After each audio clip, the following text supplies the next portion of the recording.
The entire convention center fell silent as a government procurement officer stepped onto the stage carrying a sealed contract worth $50 million.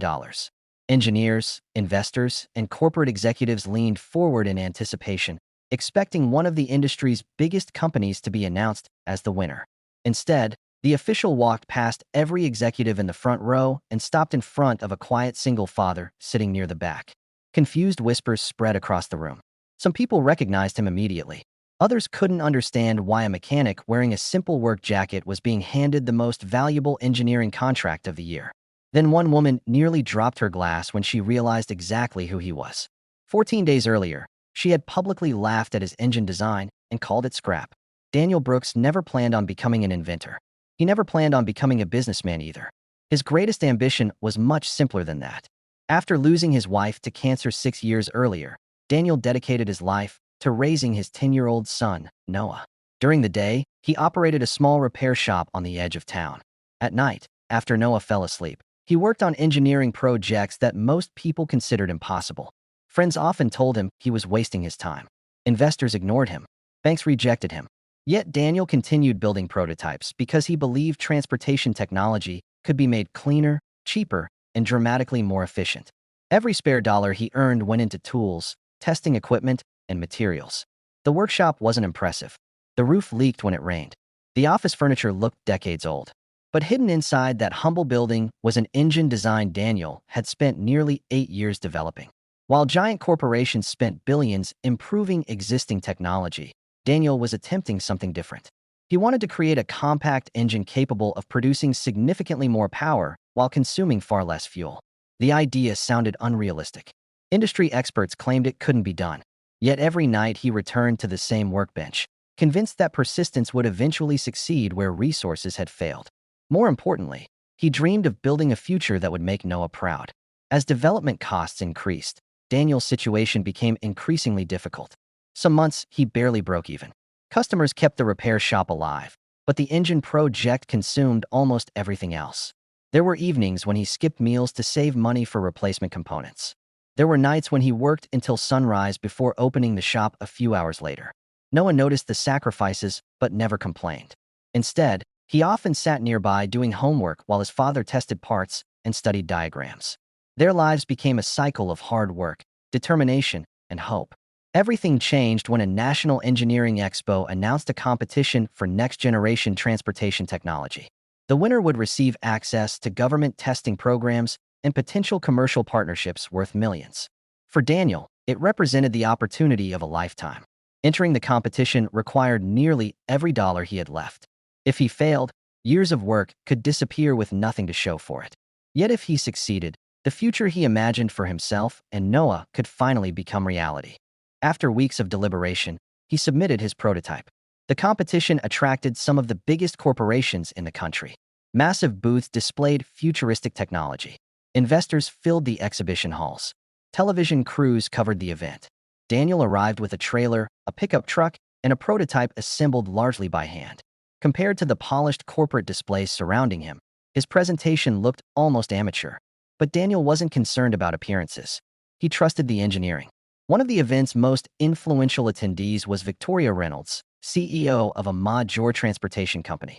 Victoria had built a reputation for identifying winning technologies, but she also possessed a sharp tongue and little patience for outsiders. During a tour of the exhibition floor, she stopped at Daniel's booth and examined the engine. Within minutes, she began questioning his design. At first, the conversation remained professional. Then it turned personal. Surrounded by investors, reporters, and competitors, Victoria openly mocked the prototype. She called it unrealistic. She criticized its appearance. Then she delivered the comment everyone would remember. Pointing directly at the engine, she laughed and said, "That engine is scrap. I've seen better ideas in high school science fairs." The crowd chuckled. Cameras recorded the moment. Some attendees shook their heads and walked away. Daniel stood there listening while years of effort were dismissed in front of the entire industry.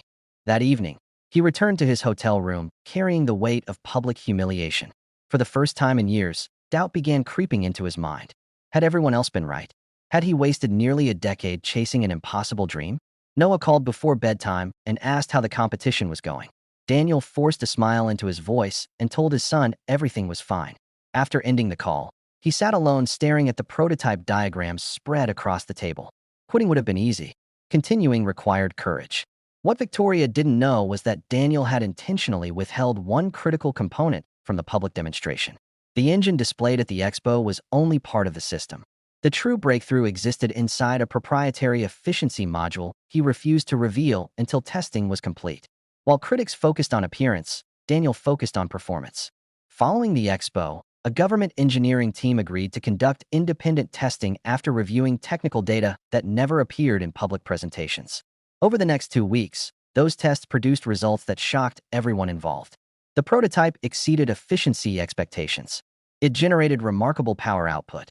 Most importantly, it solved several problems that major manufacturers had been struggling with for years. Internal reports circulated rapidly through government agencies and industry organizations. Suddenly, the mechanic whose invention had been mocked became the most talked-about engineer in the competition. 14 days after the expo, industry leaders gathered for the final announcement ceremony. Victoria arrived confident that one of the major corporations would secure the contract. After all, that's how the industry usually worked. Big companies won. Small inventors disappeared. But as the procurement officer began speaking, it became clear that something unusual had happened. When Daniel's name was announced, the room erupted into stunned silence before transitioning into applause. The $50 million development contract wasn't being awarded to a multinational corporation. It was being awarded to a single father who built an engine in a modest workshop. Cameras immediately turned toward Victoria. Her expression said everything. The technology she had mocked had just defeated projects backed by organizations hundreds of times larger. After accepting the award, Daniel was invited to address the audience. Rather than criticizing Victoria or celebrating her embarrassment, he chose a different path. He thanked the engineers who conducted the testing, the organizers who gave independent inventors an opportunity, and the son who believed in him even when others didn't. Then he shared a simple observation. Innovation doesn't care where it comes from. Sometimes the best ideas are hidden in places people refuse to look. Months later, Daniel's workshop transformed into a thriving engineering company employing talented people from across the state. The contract created opportunities not only for him, but for dozens of families. Yet despite the success, very little changed about the man himself.